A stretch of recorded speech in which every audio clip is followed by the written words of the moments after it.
Hey, what's up, everybody? I'm Dr. Regina Bradley, and this is Outkasted Conversations number 37. And in the building, we have one of the fabulous originators of the Crunk Feminist movement, Dr. Susana Morris, Associate Professor of English at Auburn University. Dr. Morris, how are you? I'm great. How are you doing? I'm good. I'm ready for this conversation to get started. So you know what you got to do to get into the club. How did you become Outkasted? Well, I think it was back in high school. So for me, when I think of Outkast, there's just a soundtrack to high school, college, and then the beginning of grad school for me. So I remember just walking home from school and people being like, oh, there's this new group out and they're Southern, So I went to high school in Fort Lauderdale and we had Miami-based music. We had Uncle Luke and stuff like that. But it was very East Coast, West Coast.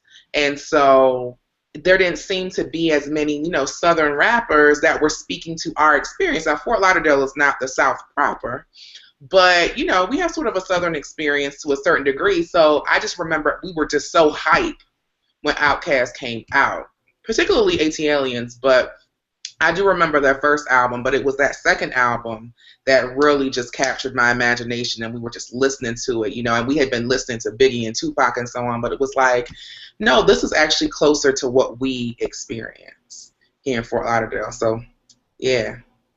Yeah, y'all Florida people, man. Some days y'all want to be Southern, other days y'all like, nah, we not. I know. That's how it is. But there's a divide. It's like north of Orlando, it's Southern. It's the South.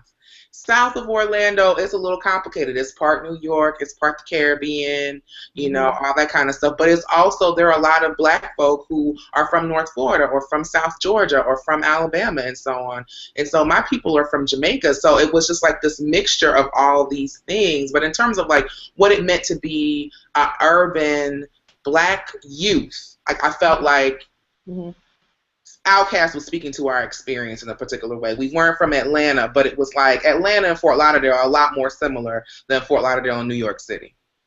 Gotcha. Yeah, so. I got you.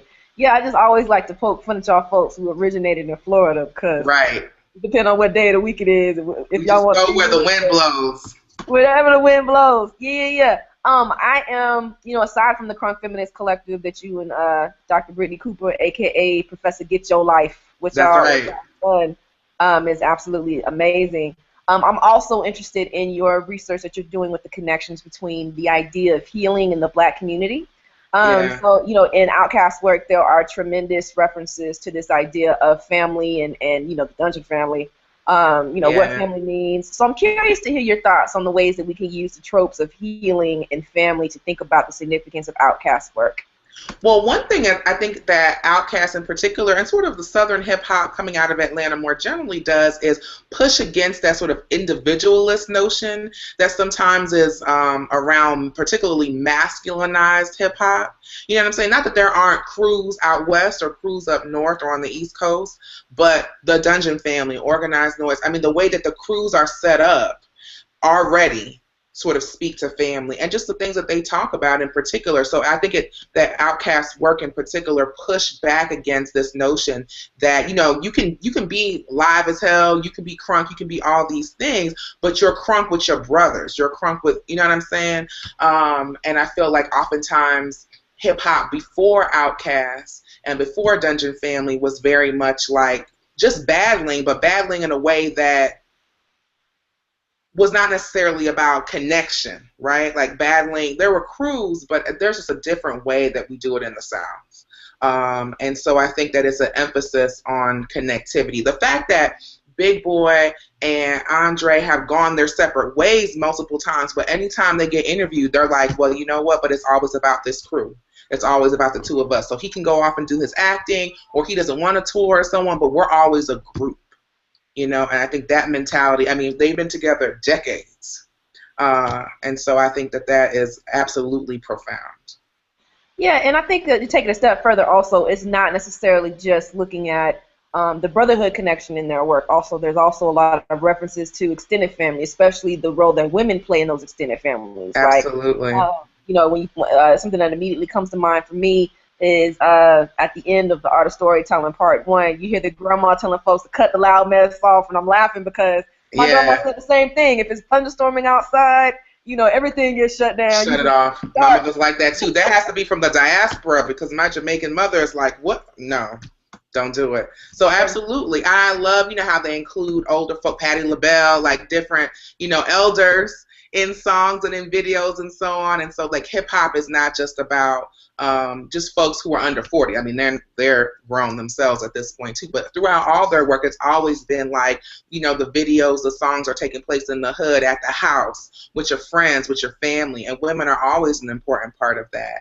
Whether it's stuff that's futuristic, like the Prototype, or like In Due Time or something like that. I mean, like women are always the center of how we get over, Yeah, and that's actually a great segue into my next question I was going to ask you. Is you also do research in Afrofuturism? We visited that a couple of times here on Outkasted Conversations, but I can't wait to hear, what your thoughts on the role that Outkast plays and how we understand Afrofuturism, especially as it relates to how we articulate what Southern Blackness looks like after the Civil Rights Movement. This idea that in order for us to progress, move forward, we have to literally jump forward so many years or decades or eons or whatever. What are some of your thoughts on the role that Afrofuturism plays in Outkast work? Yeah, I love that question. So one thing for me that's important with Afrofuturism is that it means that Black folk and Blackness is fundamentally important to the future, to the creation of the future. We're not a blight on history. We're not forgotten. We haven't been killed, even though they're trying to kill us. We still here. And so I feel like that's where I see Afrofuturism as a vein running throughout Outkast's work, that Blackness is fundamentally important to the future. So the Prototype, I think, is what comes to mind immediately, that our Blackness shapes literally how we conceive of the future, like that we might be aliens coming through. I mean, the whole discourse of aliens throughout their work anyway, that on the one hand, we're outcasts, we're misfits, we're marginalized, but our very essence is what folks are trying to copy. It's threatening to other people, but it's also shaping the future. And even if I could bring a little Erykah Badu into this, the moments where there were a lot of crossover between Badu and Andre 3000, right, between their music and their videos, there's always these moments of like, but we need each other to be in the future, right? And this music is what's shaping the future. And, Blackness and particularly Black, I could say heteropatriarchy a little bit, that's a part of it, I would say, is important to shaping the future. So that's what I think is most profound about Outkast and how they use futurism, particularly Andre, although Big Boy as well, that we are literally traveling the universe, that our music travels the universe, that our culture travels the universe, and that we're fundamental to shaping it. So for me, Afrofuturism is not just like Black folk playing with like Star Trek outfits, which is cool too, like no shade to the Trekkies, but more so that like our culture is fundamental to the creation of the past, the present, and the future. If you don't have Black people, there's no future, And I think Outkast work shows that. Yeah, I wanna push you a bit further, not necessarily push back, but push further in terms of this idea of how Afrofuturism helps us think about gender in their work and the implication of gender, space. You referenced Ms. Badu and all her awesomeness. Yes. And I really think that that's really interesting in terms of the overlap of how we understand like a more conservative representation of gender in the South, particularly the Black South. You know what I'm saying? There's some particular ways that you're supposed to present yourself and act in a certain way, but using Afrofuturism to really kind of push back against what that conservatism means. Could you give a little bit more discussion about, the role that Afrofuturism plays and how we push back against ideas of gender in the South and in Outkast work? Yeah, in particular, I want to talk about fashion and Outkast. So particularly Andre 3000 and the ways in which, but also Big Boy as well. So now in the South, I grew up seeing men with, blowouts and perms and so on, and lots of jewelry. And there are ways in which that, in other spaces we may not see that, but that was brought into the quote mainstream, I think, through them becoming so popular in the 90s and the early 2000s, right? But the outfits, I remember being in high school and college and first getting into Outkast and being like, so what the hell is Andre wearing? Like, why does he have a green bob on, and why does he have these slim pants, and you know what I mean? And he was known as real cute, sexy even, folks that people wanted to emulate, right? Men and women. And so I think that that gender performance in the group of Southern masculinity is queer. I think that they queer masculinity in really interesting ways, while at the same time not moving so far out of the scope of what we might understand as masculine, right? But I do think that they push boundaries in particular sorts of ways. I do think some things reinforce stuff, like some of the lyrics. I think about something like Roses or something like that, or the way she moves is simply just an ode to like fine ass women, right? Of all types, right? And I have many wonderful memories of the club dancing to the way she moves, right? I mean, Big Girls Need Love Too. I was definitely having a testimony every time that came on, So, but I feel like in terms of gender performance, they do a really interesting job of moving things forward, right? Sort of pushing the boundaries of like what is masculine, what is appropriate, right? And of course, in hip hop, people are always pushing boundaries, but I think that oftentimes, if I think about the masculine performances, even of the 90s and the 2000s, where people might have been pushing boundaries in terms of shiny suits and jewelry and so on, it still had a very sort of narrow profile. And I feel like the folks in Outkast were always like, you know what, first of all, we're going to dress like how you see people in the South dress. And folks in the East Coast may not have seen that, and we're not going to do any kind of apologies about it. We're just going to do it, no explanation. And so Big Boy is going to show up in a suit, kind of looking like a pimp, maybe with a pimp cut, with a blowout. And Andre 3000 is going to show up with like gear from a football outfit, a jersey, and he going to be wearing church shoes and a feather boa and like big glasses, and just show up and kill the game, right?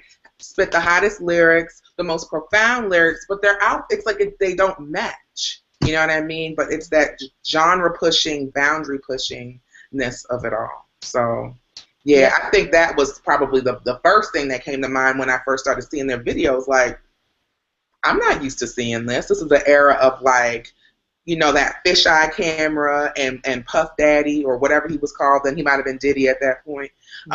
You know what I mean? The very baggy pants and just a completely different aesthetic. And the aesthetic matches the genre pushing lyrics, right? The way that the sound sounded completely different than all the stuff that was on mainstream radio. You know what I mean? So, yeah. I feel like all of this conversation kind of leads up to, what folks are talking about now, which is how Black Lives Matter.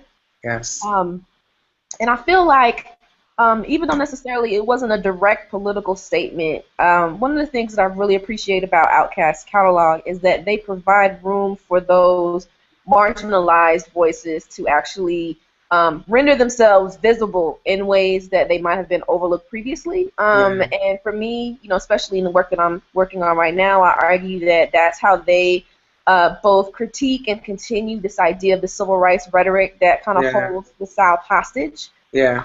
What are some of your thoughts on the ways that we can think about how Outkast kind of helps us continue this conversation about how Black Lives Matter, especially why and how Black Lives Matter in the South, the post-civil rights South?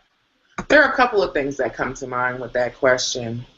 Okay, so one thing I think of, and people talked about this a lot, but with, the song Rosa Parks, right, from Aquemini, and the misstep, I don't think Rosa Parks made a misstep, I'm not trying to shade her, but the folks around her who sort of, said that this song was disrespectful, which the song wasn't, I don't think.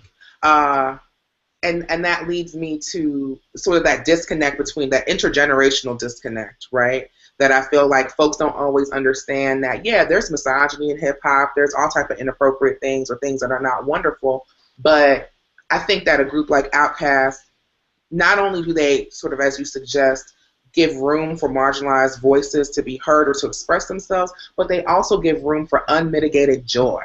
Yes. You know what I mean? And I feel like that's what, like, Rosa Parks is about. Like, that song is about lots of things, but I think it's about joy. I think, like, the song makes you want to dance. Like, you listen to the lyrics and you're like, hold on, let me think about these particular kind of things. And I think that's the point of their music, sort of more generally. Like, there's just stuff that you want to dance to. There's stuff that's sexy. There's a lot of political things, but the songs are about joy, right? And that's what Black people need. Our lives do matter, and we are agitating for our rights, and we've been agitating since the 18th century, since we've been here, right, since the 17th century.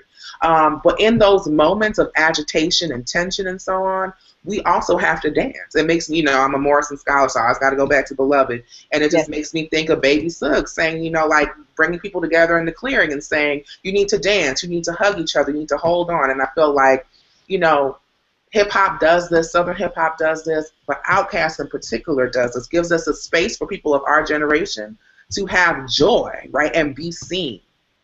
And I think that that's so important. We are trying to be seen in these streets, right, because they don't actually see us, the folks who think that our lives don't matter. Right. And when I listen to Outkast, I know that my life matters and that I'm seen.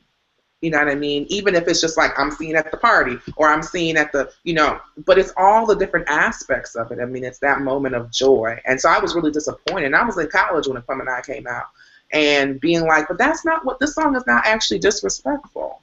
Like this actually is praising and it's about dance, so, and we need to have these moments where we can be free.